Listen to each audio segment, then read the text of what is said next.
So, good morning everybody. Wish you guys a very happy Independence Day. So, let's start with the core skills of IELTS. Are you ready? So, when you're preparing for the IELTS, we are told that there are 4 skills that you're supposed to prepare. That is listening, reading, writing and speaking. But now today you are going to get an insider's view to what are all the skills that you require for preparing for IELTS. So we start with the most important skill which is used almost in all the aspects of IELTS, and that is the paraphrasing. So now what is exactly paraphrasing? Can any one of you tell me what is paraphrasing? Anybody? What paraphrasing is? Well, so paraphrasing is when you read a question, when you're reading a task 2 question and you have to write the answer to that, you have to write a response to that. And what you do, you don't copy that immediately, you paraphrase it. Means you change the words, you change the sentence, you change the structure of it, and then you write it which has the same meaning but the words used in that are different. That is paraphrasing. So suppose you have a sentence that nowadays teenagers are using a lot of Facebook and Instagram. How do you paraphrase this sentence? So nowadays, so you can say in the current time, in the modern time, the youngsters are using a lot of social media. So now I paraphrased Facebook and Instagram with social media. So that is how you paraphrase it. So paraphrasing is one of the core skills. Now when do you use paraphrasing? Firstly in the writing task. So every time you want to explain a point, you don't repeat the same keywords again and again. What you are doing, you are changing the vocabulary, you are changing the words, and then you are writing it. That is the first place where you use paraphrasing. Now paraphrasing is used in reading task also. Now in reading, when there is a question given to you, when there is a reading question given to you, the question is written in a paraphrased manner. So in the text, in the reading passage, the answer is written with a different language. So if you are only searching for those keywords, there is a possibility you will not find those exact keywords in the passage which are given in the question. So what you have to do, you have to understand the question because it has been paraphrased in the reading. So this is where you use paraphrasing the second time. Now the third place where you use paraphrasing. So when the examiner is asking you questions in your speaking module, you're supposed to answer them. So when there is a bigger question, especially in the part 3, you don't repeat everything the examiner is saying. You are paraphrasing your answer and replying it. Also in the part 4 of the listening test, a lot of questions are paraphrased. So when you're reading fill in the blanks, it's always a monologue. Remember, there's a academic topic and there's a monologue in the part 4 section, listening section. And what happens then? The speaker in the test is speaking something else and it has been paraphrased in the blanks. So if you're looking for the same keyword, that keyword might not come. So in IELTS, paraphrasing is a skill you have to develop. So basically how to improve that? Take normal sentences from the newspaper and try to paraphrase them. Try to paraphrase any sentence that you can see. So paraphrasing is changing not the order of the words, but changing the words themselves and making them have the same meaning. It should have the same meaning, but the language has completely changed and it is written in your own words.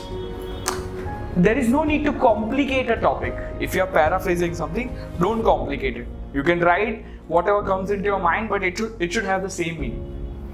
So in the writing task, when somebody is paraphrasing something, the whole point is that if the examiner doesn't know the question, if I have not read the question and if I'm checking your work, still the meaning stays the same. So I get the idea of what you have written, what the question was initially.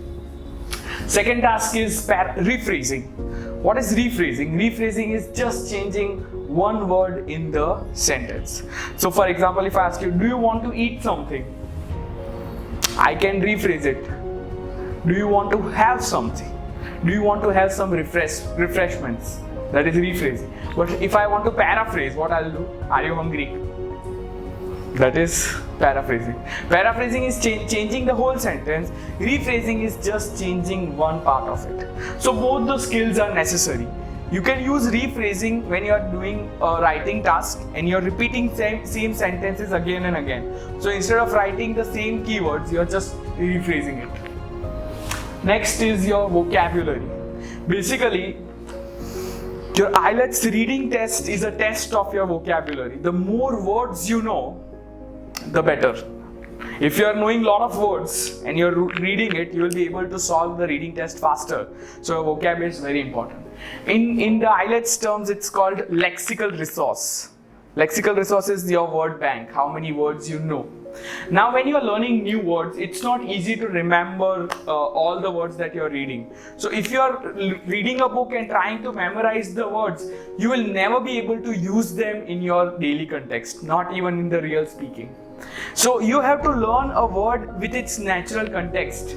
So if you are hearing someone actually use it, that's when you learn it. If I use a word right now at the moment and you're hearing me use it, that's when you will remember, okay, this is how you use the word. So you have to learn the word in its natural context. Maybe when you're reading a whole sentence in a newspaper or a magazine and there you see that there is a word mentioned there, that's when you get the idea that, okay, this is how to use the word. A lot of people, what happens is we learn new words and we commit one mistake, that we use them in the wrong place. When you use them in the wrong place, it's called the wrong collocation. Collocations are how words are connected with something else, with the whole sentence. So for example, if I'm making a sentence that to create, what is the meaning of create? Banana, koi cheez ko banana, that is create. So we can use create with the word scene, like she created a scene yesterday in front of everybody.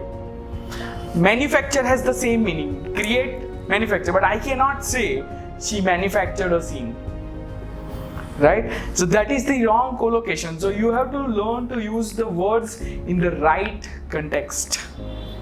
That is the vocab. Now you can use vocab in your writing, you can show, you can highlight, you can flaunt your word power even in your speaking test. But when you are giving the speaking test, when you are answering the questions, make sure you are emphasizing on those words. For example, if I'm saying teacher should incorporate new strategies, that is just a simple way of speaking. That's very mediocre. If you really want to use that word, what was the word I used? Teacher should incorporate new strategies in teaching. So when I'm using such a word, I have to emphasize on it. Now I believe that teachers should emphasize, teachers should incorporate new strategies in teaching. So look at the pressure I'm putting on it. Education is a must. I believe that every student should get proper, appropriate education. So when you're using academic words, make sure you don't go very fast. The examiner should be able to hear the word that you have used very clearly. So emphasize on it. So that is how you use a vocab. Knowing too many words is not important, but using the right word at the right time is more important. In the entire test, you might have used 5 words, hardly 5 good words, but you used them perfectly. That's really good. But if you use 20 words, but they were all used in the wrong way, they were misused, then in fact, instead of getting more score, your scores will be cut because of the wrong collocation, wrong use of words. Coming to the next one, that is the grammatical range. So when you're forming sentences, when you're making sentences, whether you're writing or speaking, your grammar is assessed at all times. Even in your listening, when you're putting the answer into the blank, you have to make sure that the tense matches the question. Because if you're answering in present continuous and the blank is in simple present tense, it's the wrong answer. So grammar matters everywhere. So you have to make sure you're using the right grammar. Now you can use a wide range of grammar. Now it's called grammatical range because you can use so many things of grammar. Look at this example. I educate my son. I provide education to my son. Now here one word is educate and the second word I've used is education. Educate is a verb and education is a noun. So knowing the difference between verb and noun, you can change your language. This is grammatical range. You can change your voices also. I would not say that people in Gujarat celebrate Navratri a lot. I would say Navratri is celebrated crazily in Gujarat. This is passive voice. I would not say that Indian people speak English on a large scale. I would make it into passive voice. English is spoken throughout the country. That's how I would use it. So passive voice also makes a difference. You can use that more in the writing part, and if you can use it even in the speaking. Your grammar matters a lot. So if you don't work on your grammar, if you're committing grammatical mistakes, lot of grammatical mistakes, you would not go above 6. 6 would be the place where you would get stuck if you're having too many grammar mistakes. So focus on your grammar. So in grammar, you don't need to learn so many things. Just make sure you're clear with parts of speech, you're clear with the tenses and the voices. Also, the small aspects of an and the. You should know where to use the, where to use and an. They might seem small, but they are really important. Next comes the clarity. So in the checking, it's called the coherence. What is it? Coherence. Coherence is how clear your ideas are for the examiner to understand. So if I'm checking your work has to be really clear for me to understand. So if you are saying that you completely agree with me, but then you get confused while writing, I can get confused and I will get confused while reading your essay. So your clarity right from the beginning until the end, your clarity is important. Now clarity comes in 3 things. Clarity in your speech. So if I'm speaking correctly but I'm not clear to you, you can't hear me, that's bad. My pronunciations have to be clear. So number 1, that is the clarity. Second is clarity of writing. So when you're writing a task, then you require good clarity. Means your idea should be clear. They should be, I should be able to comprehend and understand what you're trying to say. Whether you agree, whether you disagree, or you partly agree. So when you say partly agree, it's very complicated to explain what is partly agree.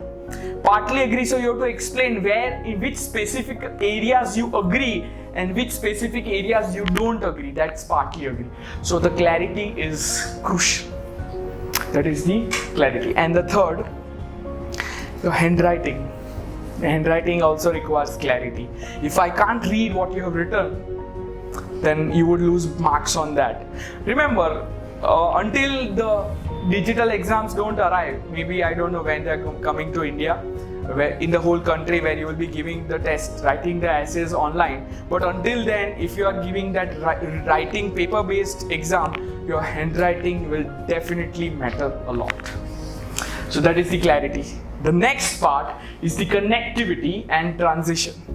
So what is connectivity and transition? That's called the cohesion. When I'm writing different points, I'm explaining advantages and then I'm explaining disadvantages. There comes something called the cohesion. So how I change from agree to disagree?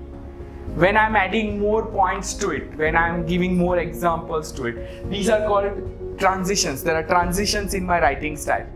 So for that, you have to make sure that you are using good cohesion. For that, you will be using something called cohesive devices. You can Google them. They're basically conjunctions and other joining words. So when I start a point, I would start like on one hand. But then when I'm coming to the negative, I'll say on the contrary, on the other hand. Having said that, besides that, but at the same time. So these are providing cohesion to my writing style. So just writing the points is not enough. You have to provide good cohesion to it. When I'm introducing a topic, the way I start, first of all is I'm starting. You get to know that I'm starting something to begin with. So you get an idea that I'm starting my point. And to summarize, so now you come to know I'm coming to an end. These are called signposts. What are they? Signposts. So a person, when he is reading something, if there are signposts in the writing, I can get the idea where you have come. whether you're talking about the positive or the negative. I might not be paying attention to your points, but your signposts will tell me what is the structure you're following. Now, signpost is used by you in writing, and in the IELTS, signpost is used in the written listening test. When it is typed, the listening test, when it is given. So when you're listening to it, there are signposts. On the top, there's like written advantages. So a person, the speaker will only speak the advantages, and then down the heading is disadvantage. That is the signpost.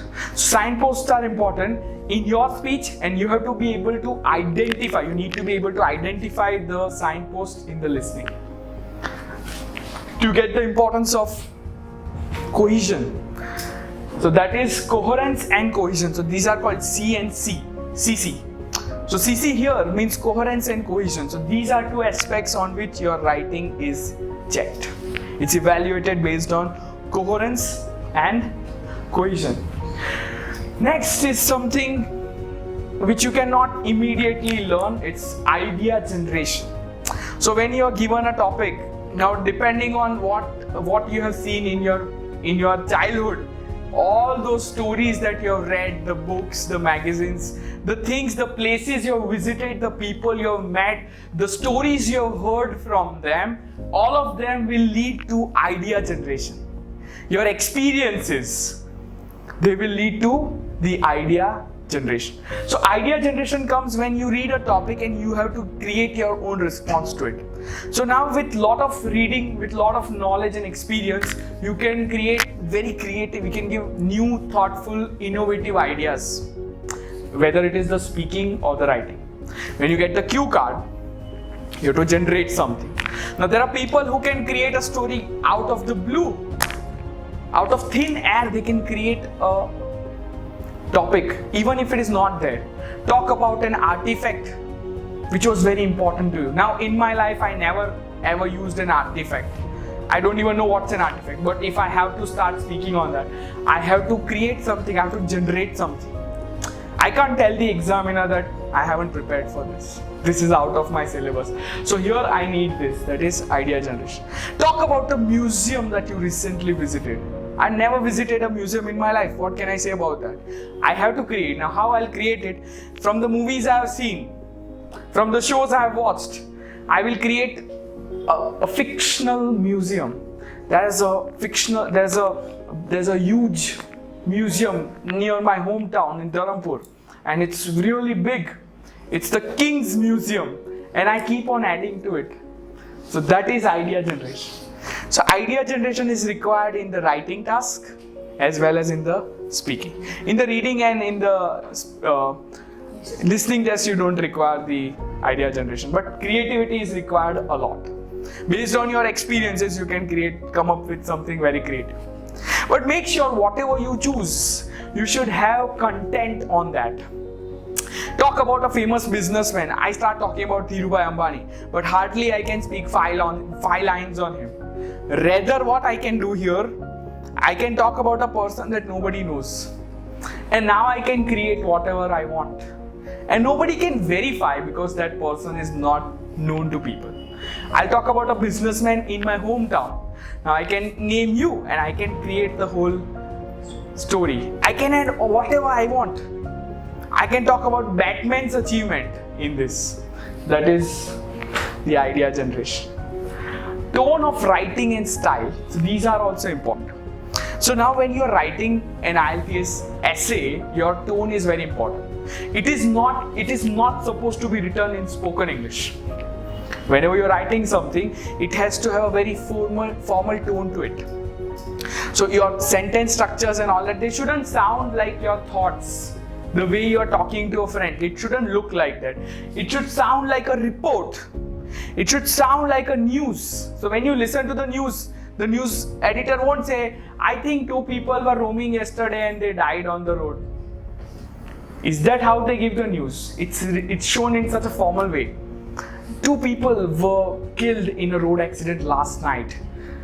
It was allegedly reported that a truck ran over them. So here, that is the tone of writing. Same, your speaking. So when you are speaking, again, you will be having a more natural style of speaking. Don't try to copy anybody, don't try to imitate anybody.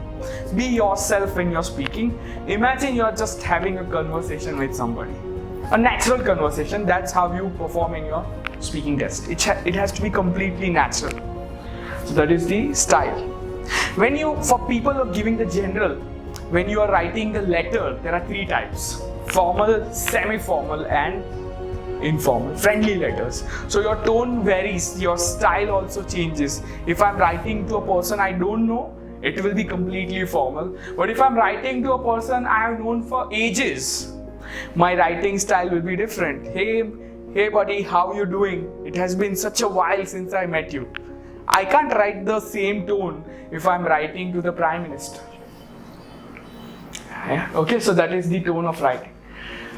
Next comes learning the gist of paragraphs.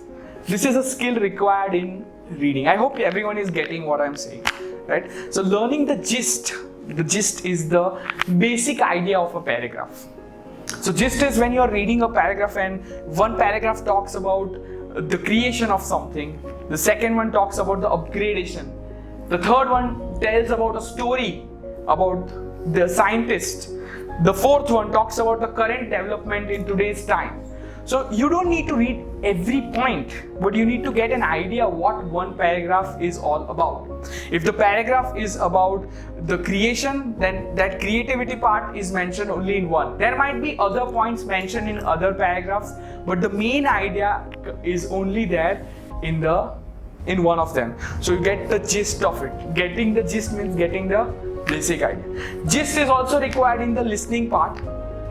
When you're giving the listening test, not everything they say is important. So you need to read the questions and you need to be ready to only answer the questions. So if you don't understand everything, that doesn't matter. Now in one listening test, it was given that you have to find out the disadvantages. And the person was constantly talking about advantage and disadvantage. So whenever the person was speaking about the advantages, you didn't require to pay any attention. That the seminar was good, the concert was really well. However, there were too many people over there. So when he says however, then I know that now he's coming to the negative side. So that is what I had to do. So getting a gist is getting the overall average idea of something. And then comes the 2 skills you require in the reading test. So first is scanning. What is scanning? Scanning is basically when you immediately start a reading test, basically all we do is we scan. We read the question, we look at the keyword and we start searching for the keyword in the paragraph. We don't read, we just look for the keyword. That's called scanning. If I'm talking about the birth, so the word is birth, so birth and dates. So that is what I'm looking for. I'm looking for birth and dates. If there is a name that is asked in the question, there's a name mentioned, so I'm just looking for the names of people. If there's a scientific term, that's what I'm looking for. So that is what I'm doing. I am just scanning through. Now once you scan through, you will come across the right area and you realize that this is where the answer is. The answer is hidden somewhere in this area. That's when you start skimming. So skimming is you quickly read through it and get the gist. So skimming leads to learning the gist of a paragraph. Skimming means reading quickly and getting the overall idea of it. I'll be discussing that here in that intensive reading. So that comes after skimming. Next point is highlighting and underlining. So when you are doing a listening test, you have to highlight not just the blanks, not just the questions, you also have to highlight the instructions. So if it is written no more than 2 words, you are highlighting that 2 words. So when you are highlighting it, when you are circling that 2 words, it's in your mind that you have to write only 2 words. Students lose lots of mark when they are committing silly mistakes. You all would accept when you're given a test, you would say, I lost 3 marks for silly mistakes. Am I right? Maybe a spelling mistake or you forgot to read the instruction. So make sure that you don't do that. So you have to highlight and then you have to underline. So you can underline the reading passages wherever you feel that, okay, this is the area that I've read. Here is something that is important. And then this is also a skill Why I mentioned this because people forget about it. That is, reading instructions carefully. You need to make sure that you are reading each and every instruction very, very carefully. And before you read the instruction, don't just jump into the test. Read the instructions first. Mind mapping. So mind mapping is creating an image in your mind, creating points in your mind that you are going to be using. So mind mapping can be used for two, that is the cue card and the writing task 2. In writing task 2, when you are supposed to write an essay, you have to get an idea in your head what you are going to portray in that essay. So even before you start writing, you create a small note anywhere, like it could be a rough note. In the question paper itself, you are making this note and you are making a map of what points you are going to cover, how you are going to write, which example you are going to mention where. Once that is ready, give it 5 minutes in preparing that, give it 5 minutes, and then once it's ready, that is when you start writing. Don't just start writing immediately, because then what happens? Some points you keep on writing more, there's so much you will write. So then you cannot have right proportion of the essay. One body paragraph might be really big, the second body paragraph is really small.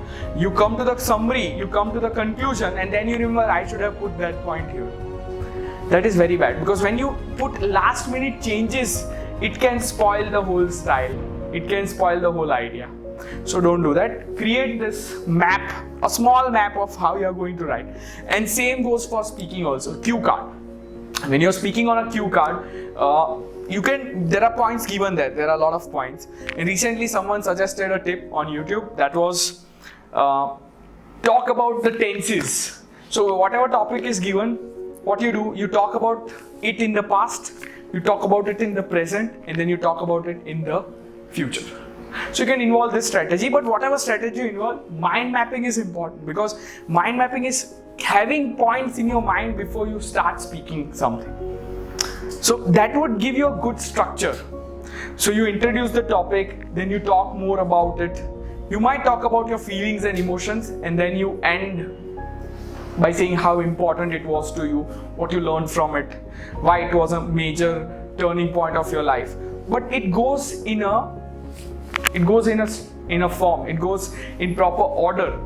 If you don't maintain the order, it doesn't sound correct. It wouldn't look good. So make sure that you mind map your points. Pronunciation. How do you pronounce it? Pronunciation or pronunciation? It's pronunciation, right? So pronunciations are also important. You will be hearing, listening that the pronunciations don't matter.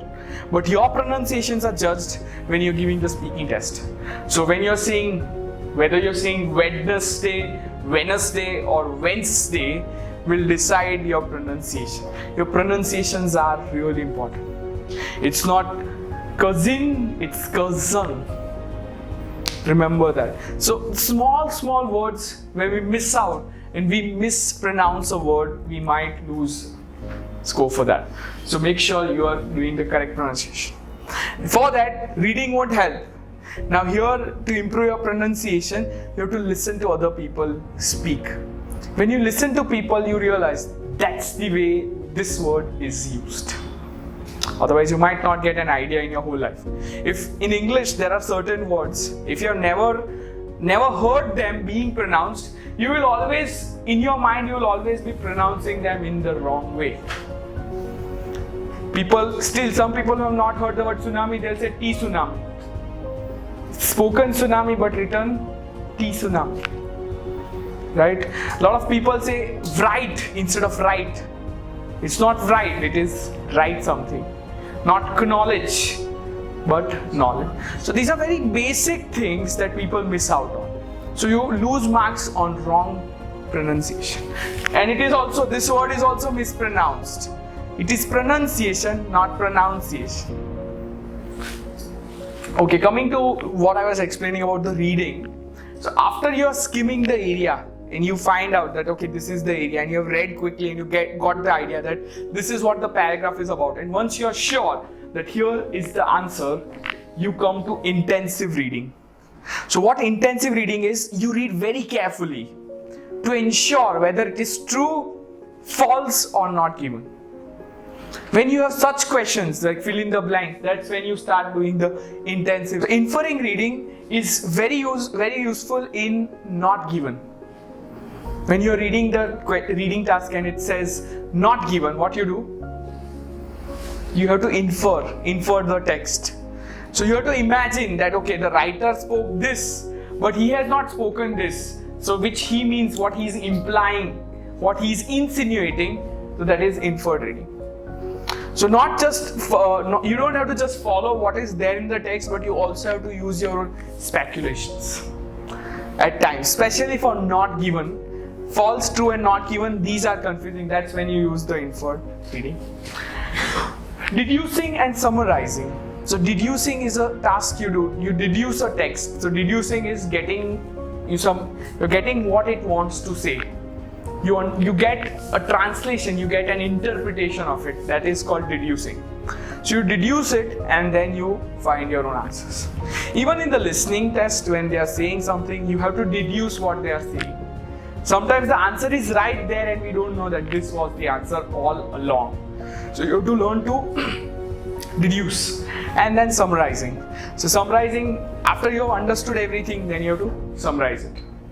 So summarizing is coming to the conclusion of it. The next one is macro versus micro skills. So macro skills are major skills that you need to develop. Micro skills are small skills that you need to develop.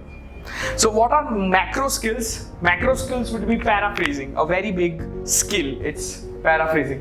Vocabulary, what is it? Macro or micro? It's a macro skill. Then grammatical range, that's also a macro skill. Then clarity, a macro skill. Cohesion, so cohesion are small words. These are micro skills, but still you need them. Idea generation, a macro skill. Tone and style, it's a macro skill. Learn, then scan, they're all macro. And then here, reading the instructions, it's a micro skill. Good handwriting, it's a micro skill. Correct spellings, it's a micro skill. So you have to differentiate and you have to improve on both. You might be in good macro skill, but you're poor in micro skill, you lose bands. So those are macro and micro skills. Then comes the paragraphing. Paragraphing is what? When you're dividing something into different paragraphs. So whether it is writing task 1, general or academic, or the essay writing, that is task 2, you are always paragraphing. You need to know when to paragraph, not just because now it feels like it is the right time to create a new paragraph. Like when you're doing the letter writing, point 1, number 1, one paragraph. Second point, different paragraph. When you're writing an essay, body paragraph 1, body paragraph 2. So you need to follow the paragraphs.